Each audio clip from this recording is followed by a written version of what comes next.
All right, Entree Architect community, it's 4 p.m. Eastern, which means it's time for the Entree Architect Context and Clarity Live conversation for, what is it? It's Thursday, June 17th, 2021. Thank you for joining us.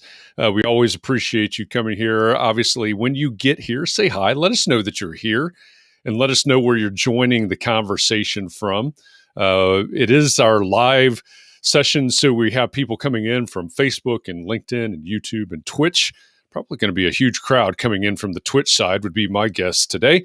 But we come here for this live session every Thursday afternoon for one reason, so that we can find clarity around the things that matter most to you, the architect. And it doesn't matter if you're the employee of a firm or you have your own firm. Maybe you circled a date on the calendar and you said 2021 is my year and you're off to the races and on the runway to starting your own thing. Or maybe you've had a firm for a year or 10 years or 26 years? And you're starting to rethink or reimagine what that firm could or maybe should be. All of the topics that we cover, one topic every day, they're all the need to know topics for the success of small firm architects just like you. So thanks for joining us here. Like I said, we've got people coming in from all over the internet. We're actually trying to break it. That's our goal, is try to break the internet by covering all the bases. A reminder, if you're on Facebook, you're coming to us from a private Facebook group, which means Facebook's rules regarding privacy matter. They rule here. So you will show up on the screen as you see the comments scrolling on the right side of the screen. You'll show up as Facebook user unless you give Facebook permission to share your information to Restream, which is the platform that we use here. If you do that, you can show up like Liz does. Liz shows up. Hi from Charlottesville, Liz. Liz shows up as Elizabeth Hunter Sloan because she's gone to the URL that's right there in the bottom left of your screen, chat.restream.io/FB, as in Facebook. So if you would like for your name to appear with your comment, go ahead and click on that URL. You can set that up in just a matter of seconds, and then we won't call you Facebook user anymore. We'll call you by the name that your mom gave you. So with that, or wherever you got it. or wherever you got it. I don't know. You may have got it from a Cracker Jack box and changed it to whatever you wanted it to be. I'm not really sure. We'll call you whatever you want us to call you. If you're joining us in the future on the podcast version, hello. Welcome. Glad you're listening in on this conversation today. Like I said, we're recording this right now on June 17th, 2021. And we've been talking all week about creating momentum for your ideas, for your business, for your life. The reason that we've been using that theme for the week is, as we do every week, we have arranged everything around our special guest. Like I said, special guest every Thursday. We use what we're going to talk about with that special guest to create the theme for the week, and then we have a topic every day for the Context and Clarity Lives or conversations at 4 p.m. Eastern. So today, we're finally joined by that special guest. I'm excited about this one, Katharine. So am I. Katharine and I spend a lot of time preparing for these conversations, usually reading a book or listening to a book, listening to a lot of interviews, reading some blog posts. And this guest has quite a body of work. I've followed this person for years now. This is exciting for me. They're an author. I'm going to spill the beans on that right now. I've read or listened to a number of their books, not all 9 of them. We'll get into that, but I don't think I've covered all 9, maybe about 6 of them. But this is a person that I've looked up to for a long time, and I hope that you all get as much out of this conversation. I think you will, as I'm thinking that we will, because in his latest book, there's a lot of applications for a lot of different things that you do, and this may be a wide-ranging conversation today, and it's probably going to tie back to some of our past guests as well. So we'll see where this goes. With that, he's probably eaten all of the M&Ms that we left in the green room for him, so we probably ought to bring him out at this point. Our guest today is a bacon aficionado. He doesn't know Oprah, and he's okay with that. He's a tremendous keynote speaker, an educator, and someone that's always been out on the edge of digital marketing while tirelessly working to cinch the divide between technology and humanity. His blog is Grow, his podcast is The Marketing Companion, and he's the best-selling author of groundbreaking books like Return on Influence, The Content Code, and his most recent, Cumulative Advantage. Mark Schaefer, welcome to Context and Clarity Live. I'd like to thank the Academy. That was a really nice introduction. There's so much there. It's like how much do you special. put into the introduction, and there's just some things that you can't leave out. So, so there you go. Well, thank you, and thank you for reading my books and for your support. I really appreciate it. I'm excited. I'm excited to be here. As I mentioned to you, I'm sort of an architectural geek. I love buildings. I wanted, as a kid, I wanted to be an architect, but my career went a different way. So this is like my fantasy interview today. well, we'll try not to disappoint, but maybe I need to get a better fantasy. I don't know, but this is where I am right now in my life. No, it's good to dream. And so Mark told us before we went live that he's headed up in a little bit of time here to see Falling Water, which is actually not far from your neck of the woods, right? From where you grew up, not that far. Right, exactly. Yeah. I live in Tennessee now, but I grew up in Pittsburgh, but never had a chance to go over there before. So one of my best friends who studied architecture, this has been his dream. So I said, let's go. So we're going to take a trip and go to see Falling Water. Nice. That'll be a great trip. Congratulations on that. Like I said, I was trying to remember. I don't remember if I read these things in order, but I know I read the Tao of Twitter. I don't know if that was the first one. Yeah, but it was. It was your first, but I don't know if I read it in that order. So yeah, right. But I was thinking back to that and thinking about, we were talking earlier about marketing rebellion, of course, cumulative advantage, and it really strikes me that I know I'm headed dangerously close to left field at this point. So being a Pittsburgh guy, soon in the show. Soon, just a few minutes in. So being a Pittsburgh guy, maybe you just channel Willie Stargell and rein me back in. But I'm a huge fan of comedy, of stand-up, and Jerry Seinfeld is one of my favorite comics. And it seems to me that you and Jerry Seinfeld have a very similar superpower, which is the power of observation. He's a great observational comic. And I think that as I have read a lot of your work, I think there's so much in-depth observation, and of course research too. You put a ton of research into all of your books, but I think the ability to see and observe and realize what's going on and what's coming is an amazing ability of yours. Yeah, thank you. No one has ever really put it that way before, but I can see that.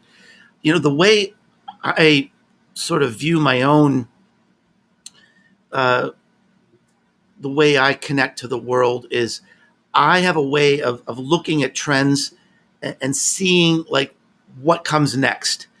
And I have a pretty good track record of being able to see where are we and what's happening and what's the natural conclusion of where we're going to go next. So, but that does take keen observation and just being aware and reading and observing. So I like that. That's a nice compliment. Thank you. You're welcome. And it when we think about your latest book, Cumulative Advantage, and creating momentum, and like I said in the intro, we do Context and Clarity 5 days a week, every weekday afternoon, but we only go live like this with a guest. To the simulcast version is what we call it, on Thursdays. But what we do is we try to make the topics for every day sort of match up with the theme that we'll talk about with Mark Schaefer, right? Yeah, cool.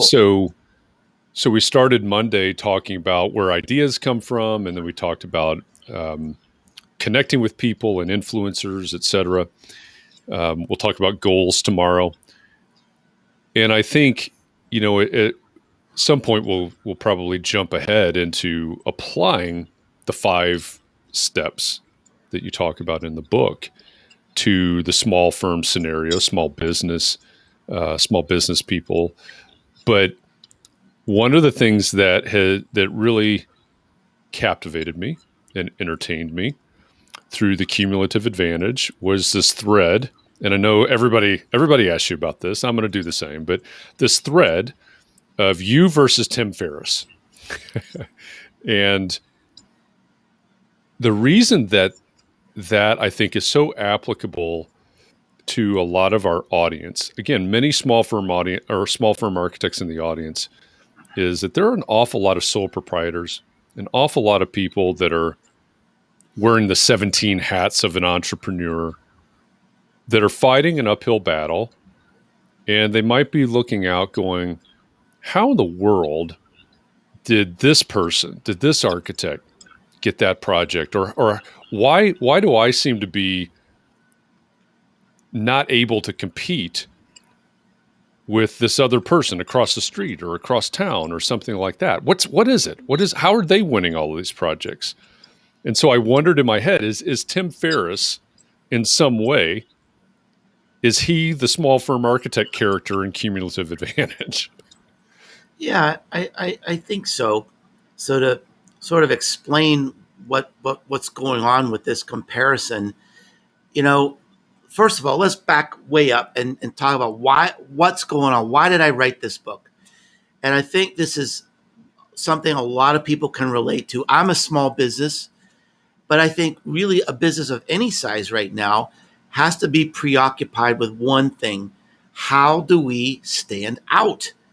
How can we be heard? How can we be found in this very noisy, overwhelming world? And I'm obsessed with this, really. It's really kind of been the trajectory of my career. It's like, how do we stand out in this current environment? And the sad thing is, the difficult thing is that for many people today, even if they're doing great work, they're still being buried. So I came up with this idea. It led me to this idea of momentum. If you're stuck, if you're like plateauing in your business, in your life, in your career, how do we get to that next level? What is momentum? Is there a pattern? Is there a system?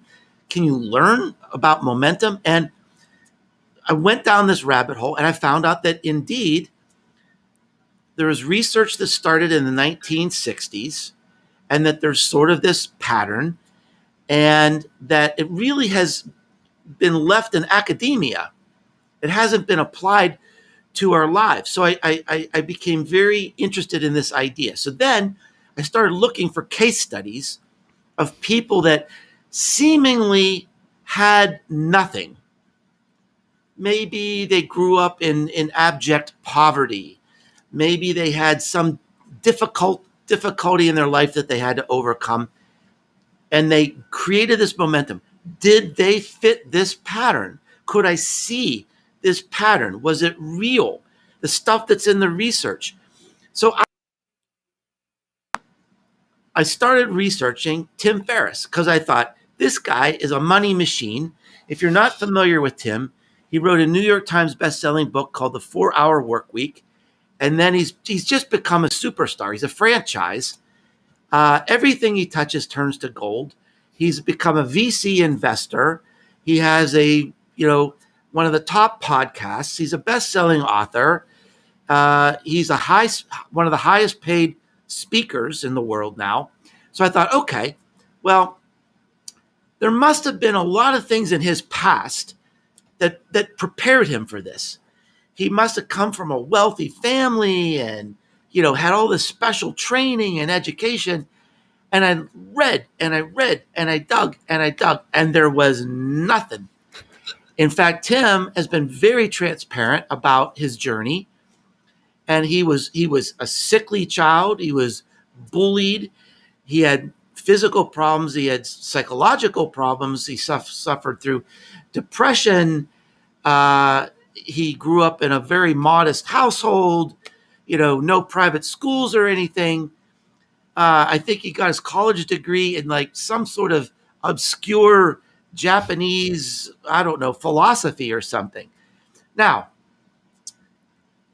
from that point to understand 10 years later, he's hanging out with LeBron James and Hugh Jackman and Oprah. It seems impossible. It's just something amazing must have happened. So I kept on going. What did he do? And it wasn't that hard to figure out because he talks about everything. And it fit the pattern, right? All this pattern, all the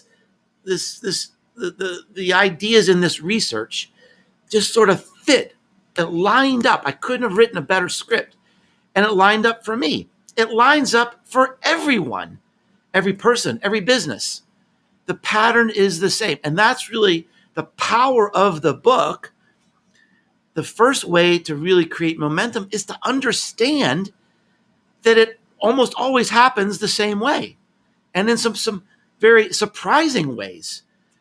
And for Tim, before he wrote his best-selling book, he was burned out on his business.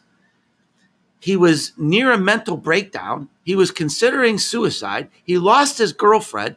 He just gave up everything and went to Europe. Now, that is Tim Ferriss, more or less 1 year before he's hanging out with LeBron James. So I liked this because it was so improbable. It's like, how in the world, if he could do it, maybe anybody could do it. And there's a lot of inspiring case studies in the book that the people seem to love. Yeah, I think, so I appreciate the setup for that, and for everybody else that's out there, you need to, if you want to understand more about this thread of Mark Schaefer versus Tim Ferriss, a little tongue in cheek there, but you have to pick up the book Cumulative Advantage. One thing I wonder, again, I think, I don't know that anybody in the audience right now is saying, hey, I want to be the Tim Ferriss of architecture. I don't know if anybody's saying that, but I'm pretty sure there are plenty in the audience that are saying, wouldn't it be great if I could level up, if I could move up, if I could become better known in Knoxville, Tennessee, or Chicago, Illinois, or wherever it is that they are? What is it that they need to be doing to start and create that momentum? Well, so one of the amazing things that I discovered in my research, and I would also really recommend a book written by a guy named Franz Johansson. He wrote a book called The Click Moment. Sounds like a boring book about SEO, but it's not. It's about really what is the beginning of success. And his theory was, and his research showed, that almost every successful person and every successful business starts with a random event. It's not a plan. It's not a vision. It's not a strategy. It's just you're in the right place at the right time, or you were inspired by a book, or you were inspired by a speaker, or you were in a new place and you said, oh my gosh, I've never seen that before. I want to bring it to my hometown. That's how Starbucks started. Starbucks was a little coffee shop in Seattle. They roasted coffee, and the owner went to Europe and saw like a bodega, a little cafe on every corner. He said, we don't have that in America.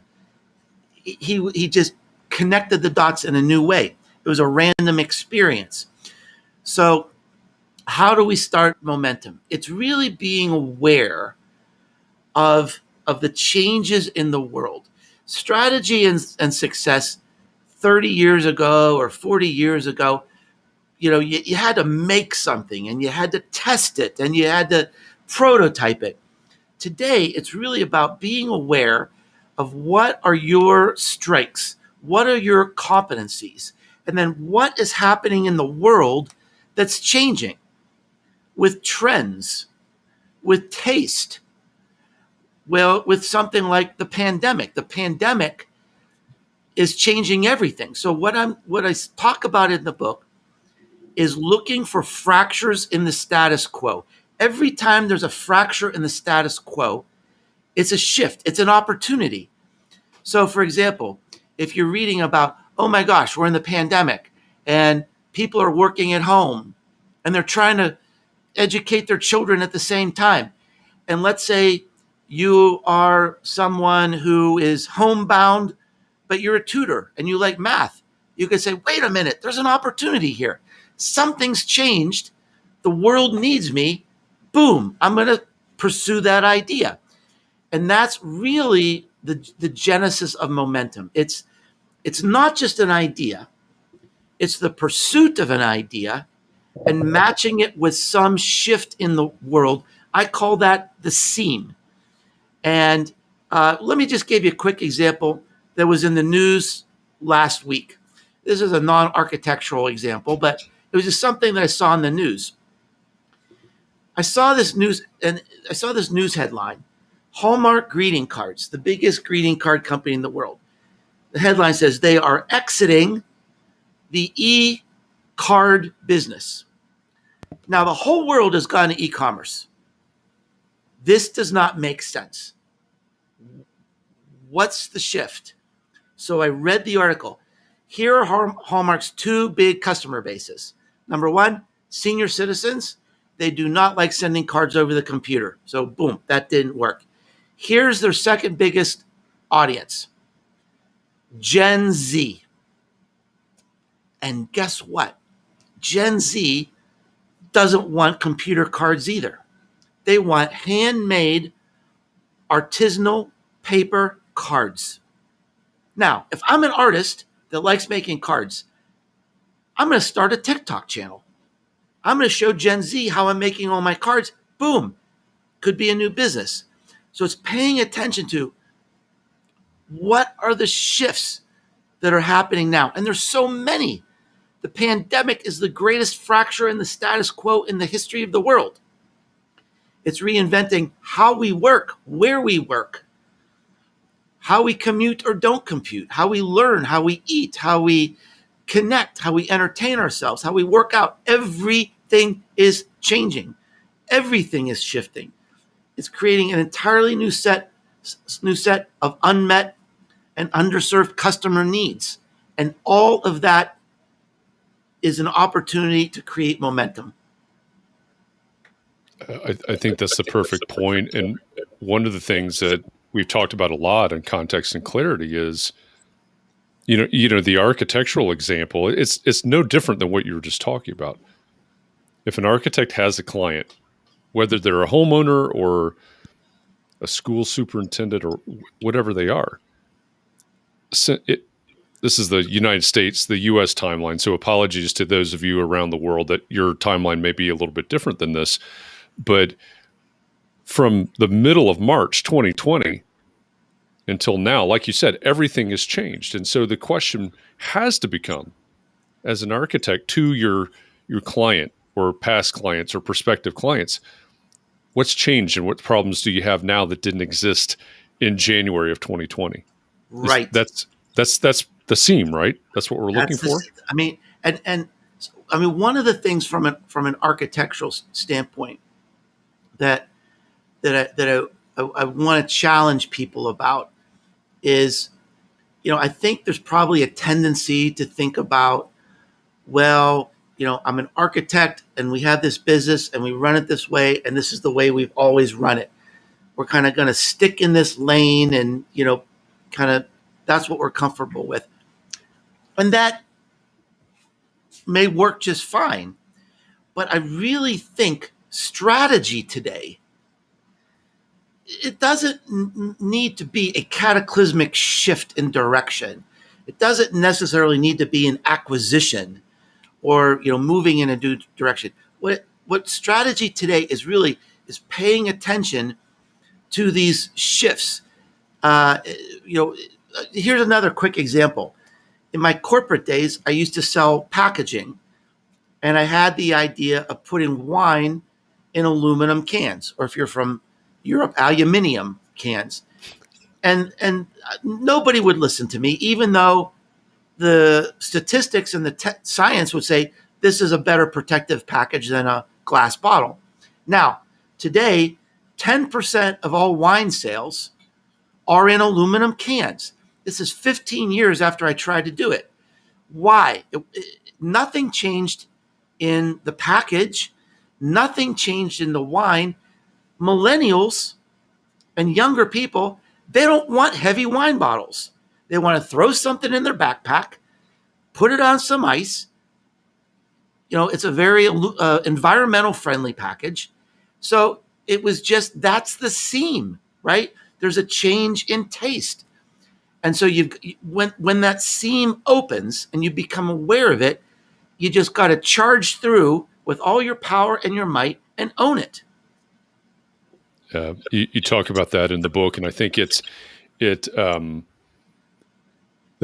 something that I suppose we all suffer from, probably all industries, but there is an awful lot of this is the way we've always done it. Mm-hmm. And that is that's certainly holding a lot of people back, a lot of firms, a lot of businesses back. One of the things that you talk about, and I don't remember if this is the word you use, but basically persistence. Yeah. You've got to keep moving forward. You've got to hit that seam, like you said. You've got to keep running forward. And I think there's a lot of us that might be pretty good at hitting the seam. Might be okay in the short term with the persistence piece of it, but then, 6 months, a year, something in, and you talk about this a little bit with Tim Ferriss, with that focus, right, on the 4-hour everything. How do you sustain that persistence? How do mere mortals sustain that persistence? Well, that it's a really important question. And one of the things I did when I was writing the book and researching the book, I mean, I worked so hard and looked at so much research and went down so many rabbit holes, but I also did some original research to sort of validate my findings. And what I did was I went out to entrepreneurs who kind of started with nothing and turned it into something. They had no clear, obvious initial advantages, but something happened that created this momentum. What I found was the 5 aspects of my book, the 5 steps in my book, they were almost completely evenly matched. It's like, so it kind of validated I was, on the right track. But there was a 6th thing that a lot of people talked about. And it's not really a step. It's not really something to do. It's resilience. It's like a personality trait. Angela Duckworth has that great book, Grit, where she did a lot of research in this area. And it's this ability to come back. If you have a new idea, or if you're trying to start a new business, or if you want to write a book, or you want to start a speaking career, or you want to, be invited to a new board position or something, if there's something that you're going to pursue, there's going to be setbacks. Things are always going to go wrong.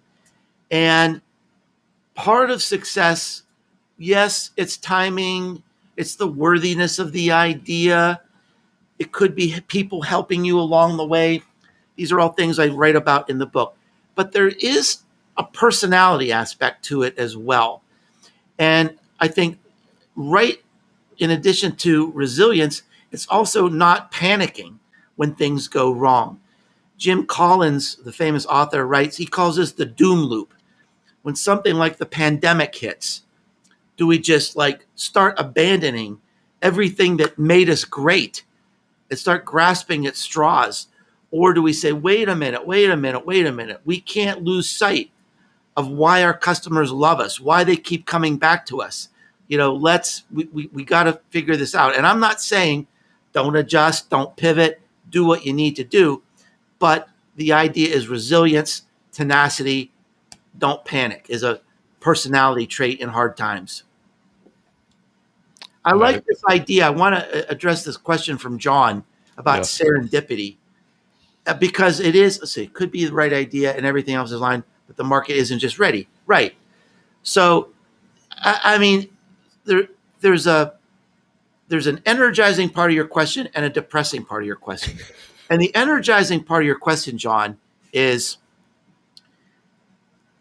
almost, all these successful people that we look up to.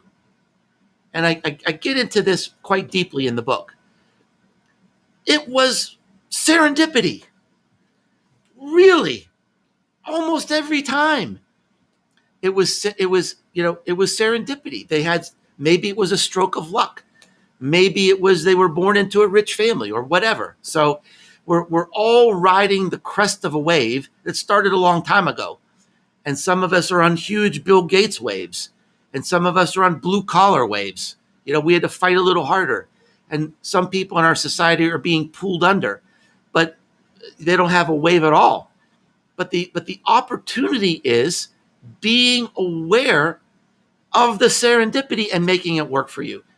Now, the difficult part of the question was, what if your timing is off? This is the part of the book I struggled with the most, because timing is so important and it's out of our control. And I hate that. I hate that I couldn't have a chapter to say how to make timing in your control. And I read and I read and I read and I read and I looked at all the best case studies and all the books about entrepreneurship. And the best thing is really to evaluate what you're doing in terms of worthiness, the worthiness of the market, of the customer. Does it fit in your life? To be ready for the timing. And maybe the timing isn't right, right now. Maybe it's going to be a few years away. But here's the thing I think should give all of us hope. 30 years ago, if we wanted to test something, you'd probably have to make something in your garage, and it was very difficult and complicated. Today, you can test almost everything very quickly on the internet. Sometimes if I have an idea, I'll just post something on LinkedIn. And I'll say, what do you think about this? And people may say, oh my gosh, that's brilliant. Where do I sign up? Some people might say, oh, you big dummy, that was done 10 years ago. So, and there's groups, there's crowdsourcing groups, crowdfunding groups. There's a place called Product Hunt where you can test new ideas, get feedback, do surveys, have people collaborate to help you create, new business ideas. So timing is still essential, but the risk of testing something new is so small compared to what it was 20 or 30 years ago. That is something that I think should make everybody really energized and hopeful. Yeah, and I like that idea too of being ready. Maybe the example you used of the wine, right? That's a great one. Timing wasn't right. Yeah. You were. Mark LePage has a comment here saying success is about positioning yourself to succeed. That's exactly right. It's the pursuit. It's not letting your idea sit. If your idea there's millions of good ideas. It's the quest. It's the pursuit. If you don't pursue, you won't know if the timing is right, if the seam is right. And so so Mark's right. And there's a lot of questions in this book to help you walk through this, to get yourself ready to be in the very best position. So if the timing is right, you're going to blow through it and own it. And then once you have blown through it, another one of the steps in the framework is reaching out and reaching up. Yeah. Can you explain that a little bit? I think that's something that's probably there's an awful lot of introverts in this crowd. I'll tell you that right now, and in the world. But so this may be terrifying to some. But what about reaching out and reaching up?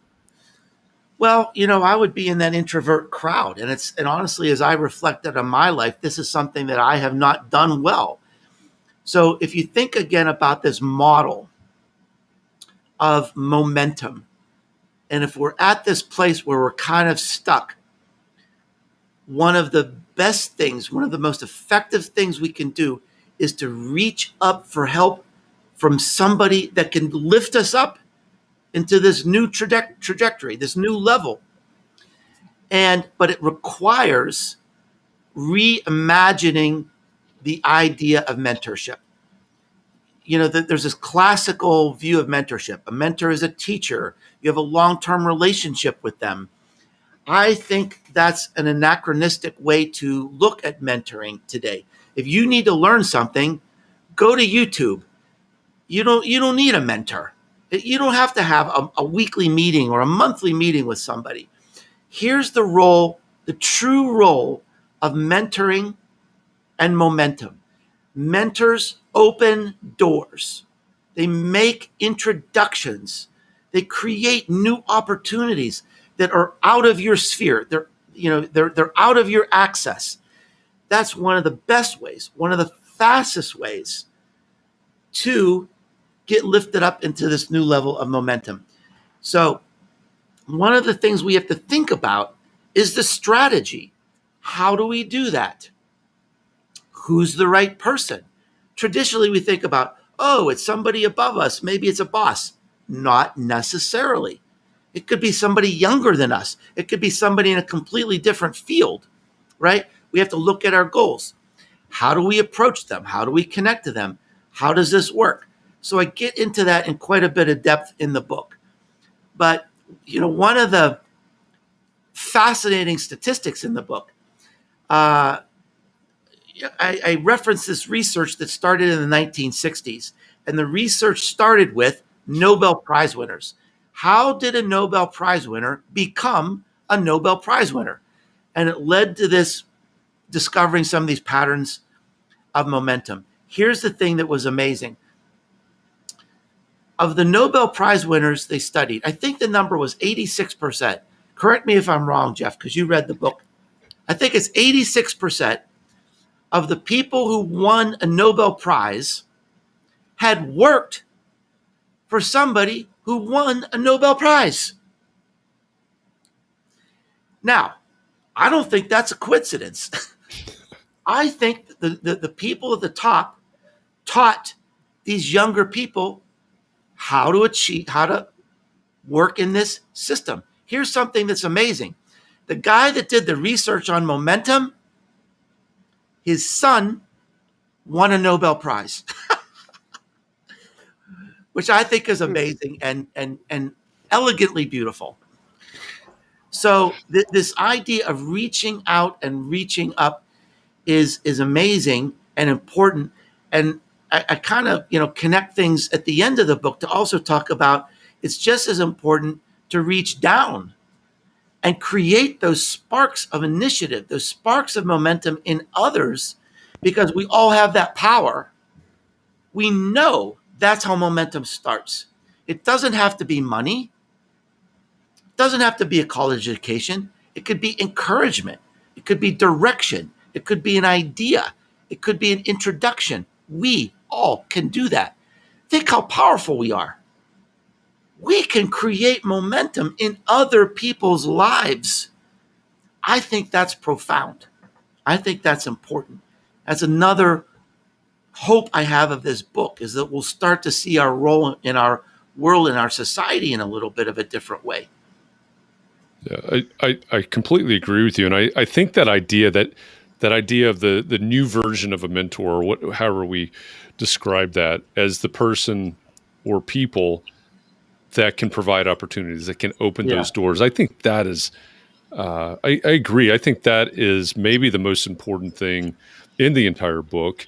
And one of the things that I challenge everybody that's in the audience with right now is look both directions, right? If you're in some spot, You may be 51 years old and a sole proprietor and running your own firm, and you may need a door open for you to Yeah, take the next step. absolutely. Absolutely. It's sort of a new way of thinking about momentum. And it might be obvious to a lot of people, but I'll tell you something, Jeff, is I always learn so much when I write a book. When I write a book, it's like getting a new master's degree in a way. And it made me do a lot of introspection about where I am in my life. And you know what? I need to reach up and reach out. I do. And so I'm learning how to take my own medicine. Well, I also want to give a clap to Elizabeth here, who's talking about her success encouraging young people in the office. I just want to thank you, Elizabeth. I want to clap for you. Thank you. Yeah, she shares a good example there. She says she's mentoring a young woman. She just found a fantastic job. I helped her. I helped convince her to apply for it. I think. Well, Elizabeth talked about how she encouraged her, and that can send a ripple through history. That can send, we can't solve the world's problems, but every single person today can send a ripple through history, and you may not even know how it affects the world by encouraging others, by mentoring others. Yeah, I think that's an important point. I mean, earlier I mentioned the Tim Ferriss thread that goes through, and the idea that some may or may not aspire to be the Tim Ferriss of architecture. We don't have to be talking about or thinking about that scale, right? It can be little things. It can be encouraging people. It can be opening small doors for people. It's almost always something like that. There's this social audio platform that's kind of interesting right now called Clubhouse, right? So you go on, it's like talk radio. And I was on one of these talk radio shows, and this young man came onto the stage, and he said, "Mark, I saw you were in this room. I just wanted to say thank you. You were a guest lecturer at the University of Wisconsin. I was in the class, and I was an adult student. I wasn't a college type. I dropped out of college. I came back as an adult. You didn't know this, but I was ready to drop out again. I just didn't know if I could make it. You stayed after class and listened to all my questions. And when I was done asking all these questions, you said, I think you are going to be amazing. Just based on the depth of the questions you're asking, you are a natural marketer." He said, "Because of you, I stayed in school." That's beautiful. And today I have a great job and I'm supporting my family.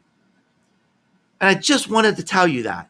And I actually remember the guy because we've sort of stayed friends on LinkedIn and so forth. But you never, and if you think about, if you do that just as a part of your life, how those ripples can spread and spread and spread. Yeah, I think that's we cannot discount that.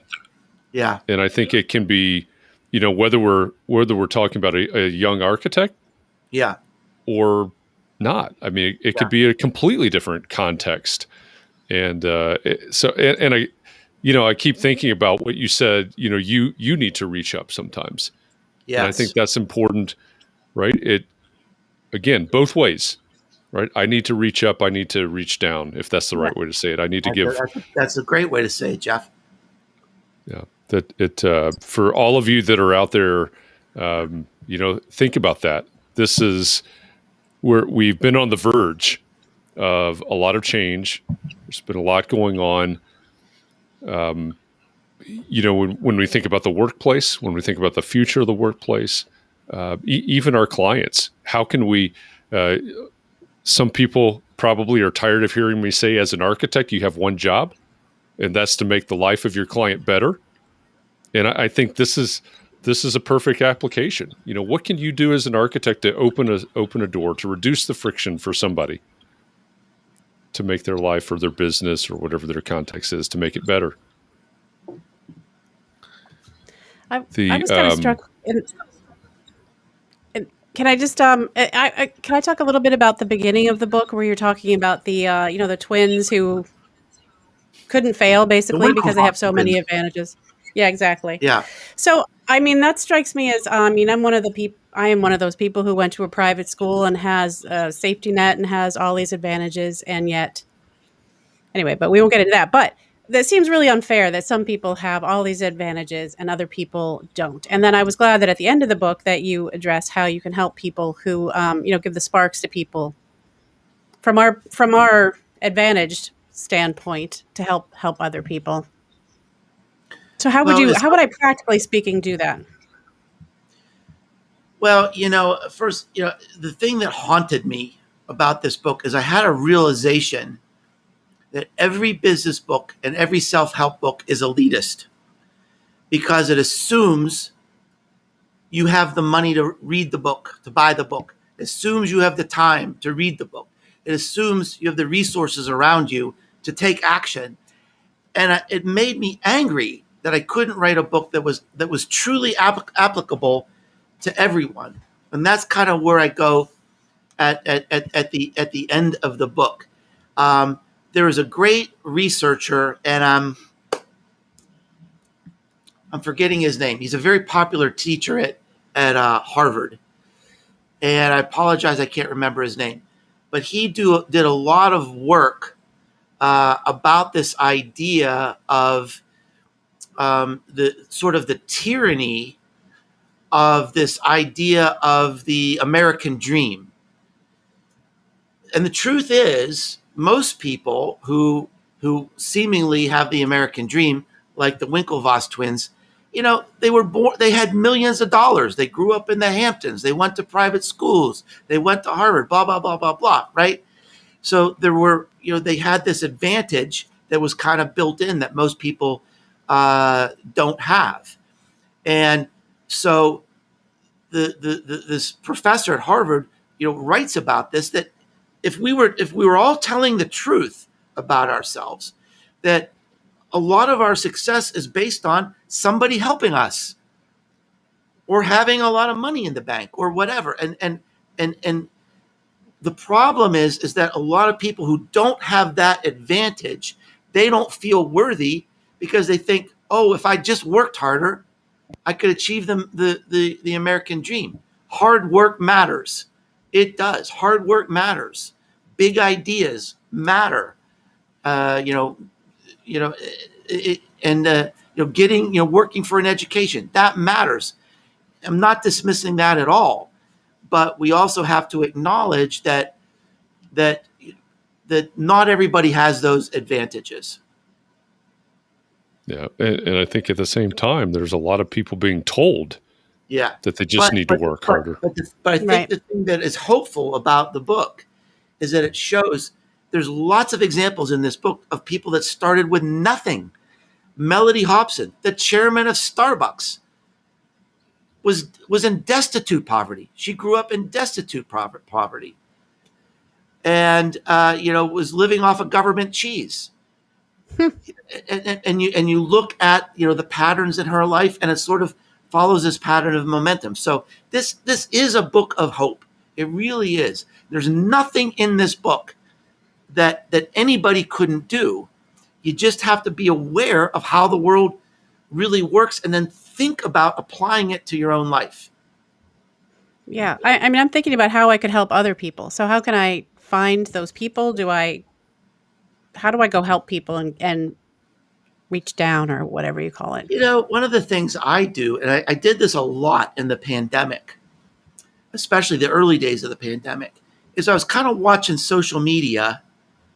I'm not super active on social media, but I have a big social media presence. And if I saw somebody who was struggling or suffering, I'd write them a note and I'd say, do you need somebody to talk to? Do you need some help? One of the things I do is I get requests all the time, from students, college students, even high school students they're working on a paper and they're trying to learn about business and they're trying to learn marketing. and they say, can I interview you for my paper? I never say no to student requests. Never. And they're not going to be my customers, but it's just my way. It's just, you never know where that's going to lead somebody. You never know how that can change somebody's life. So if there's anybody, if there's a student, if there's someone who just lost their job, if there's somebody who's going through a lot of personal pain, I say yes. It's just my way of sending the elevator back down and saying, I'm going to do everything I can to create, to get you moving in a better direction. Yeah, I love that. I think to me, I can do what I can do, right? So what do I have in my basket, in my skill set, in my whatever I have to share? Right. And if I find somebody that needs that, they can have that, right? Mm-hmm. You told the story, and now I'm mashing up a lot of the book and podcast interviews and things like that in my head. But you talk about the fact that to be a good marketer, you need to be part of the community, right? Marketing has to be for the community of the community. You tell the story of the furniture store in Houston, I think it was. Yeah, right. Yeah, that to me is the perfect example of that. We have heat. Come get warm. Right. And I think that's, now we're sort of moving into like, what does marketing mean today? And I want to give a shout out to John Jones. Thank you for elevating Michael Sandel's name. He's the Harvard professor I couldn't remember. Thank you so much. That's very kind of you to do that. Marketing today is like you said, it's not being in the community, it's being of the community. Being in the community is giving a donation to the United Way. Being of the community is rolling up your sleeves and letting people see that you're helping in an emergency or a food bank, right? And the example that you're talking about was my brother actually was in Houston when we had those terrible winter storms a few months ago. And Texas just isn't prepared for that. And lots of people lost heat, they lost water, they lost power. And this furniture store said, if you're cold, come to our store. He had thousands of people come to the store. He brought in food. He set up a play area for the children. He had over 500 people a night sleep on the mattresses in his showroom. And you might think, well, what's that got to do with business or marketing? And I contend it's everything. Because great marketing is about creating an emotional connection between what you do and your audience or your customers. What do they feel about you? Why would they recommend you to somebody else? It's because of a feeling. It's because of trust. It's confidence. It's beauty, whatever the feeling is. And I can guarantee you, nobody in the city of Houston is ever going to buy furniture from anybody again other than this guy, because of that belief, because of that emotion. And especially in this pandemic, when so many people are suffering, so many of our customers are suffering, we have an opportunity to not only create an emotional connection, but to become legendary, to really be of the community and say, how do we fit in right now? How do we connect, and how do we help lift our customers, out of the problems that we're having right now? And they'll never forget you. Quick, I think, do I have time for one quick other little story? Absolutely. All right. Yeah. Because this is one of the biggest lessons I learned. I was like 27, 28. And early in my career, I was a sales executive. And we had a customer in Philadelphia, and our quality was so terrible, we were shutting them down. But they kept buying from us. So I flew to Philadelphia. I had lunch with the president of the company. I said, I appreciate your loyalty, but I don't understand it. Why do you keep buying from us when we're destroying your company? Why aren't you buying from our competitors? He said, well, let me tell you why. He said, Mike, this company was started by my father. And during World War II, the greatest crisis our country has faced, what we were making in our plant was irrelevant. We were going out of business. We had to retool for the war effort. But we didn't have the equipment. We didn't have the money. We didn't have the technology. Your company came in, loaned us the money, got us the equipment, gave us the technical expertise so that we could get to the end of that crisis. And on my father's deathbed, he said, never leave Alcoa. They brought us to the dance. And they will never buy from another company other than my company, because this is loyalty. This is emotion. This is becoming legendary that transcended generations. That's great marketing. Yeah. Well, it's being a good human. I think that's also the nexus of all of this, right? We're talking about good marketing. We're talking about reaching up and reaching down at the same time. We're talking about removing friction and creating momentum. And as you're saying all this, I'm picturing some small firm architect somewhere that could be involved in their community, that could be opening doors for clients and non-clients, for the kids of their clients that need help, whatever the situation is. And then as it wraps back around, it all does make it legendary. It makes them a value to their community. And it all seems to be intertwined together. So I think that's a great way to wrap all of that together. And somebody mentioned a Seinfeld reference earlier. So for the Seinfeld reference, it's that episode where Kramer is lost in New York City. He's in the phone booth. He's calling Jerry.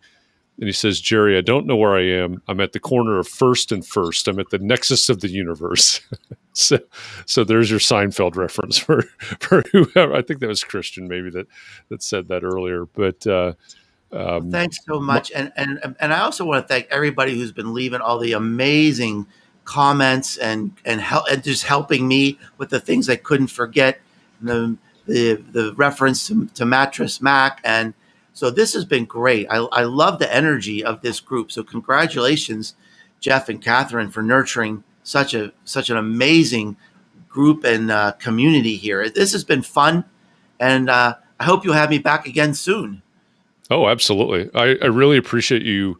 I appreciate that comment and appreciate you for coming on. Appreciate the book. And what I say to this audience every afternoon as we're wrapping this up. There you go. There's the book. It. Yep. Get that wherever. It's The Mandalorian. There you go. But I do appreciate the comment because we've been doing this since April 9th of 2020, every weekday afternoon. Good for and you. What I tell these folks every day is that they have made this happen. They have built this community. And if it weren't for them, we wouldn't be having this conversation with you now. So I appreciate all of them and all of their comments and all of their questions for making it possible for us to have this conversation with you. And thank you for the book and all your other books. Without going too fanboy here, I appreciate all of them. Oh, do. Yeah. Well, let me go down a list here. Everybody needs that once in a while. Hey, thank you so much, Jeff. Sincerely, thank you. And what made this special is that you really are familiar with my work, and that's what made this special, because you could ask the right questions and the deep questions that help everyone. So thanks, everyone. This has been so much fun. It's been really, really special. Great. Thank you, Mark. And to all of you out there, again, thank you. I'll be back again tomorrow. Same bat time, same bat channel, 4 p.m. Eastern, inside the EntreArchitect Community Facebook group. And tomorrow we're going to wrap up this whole conversation about momentum for this week, and we're going to talk about your goals. So what are your goals? Be thinking about that. Hopefully you've given it a lot of thought already, but we want to talk about what your goals, at least for the rest of the year, are. I'll be on Clubhouse tomorrow morning at 9 a.m. Eastern. Mark didn't even know that we do Clubhouse. Every day. Every day. And then, of course, 4 p.m. we'll be back inside the Entree Architect Community Facebook group. So again, everybody be well, stay safe. Keep everybody around you safe and well, and take a little bit of time to breathe this evening so that you can get a little bit rejuvenated and come back, because we're going to do this again tomorrow. We're going to do it all over again. So thanks, everybody. Appreciate you. I'll see you somewhere sometime soon. Bye, everybody.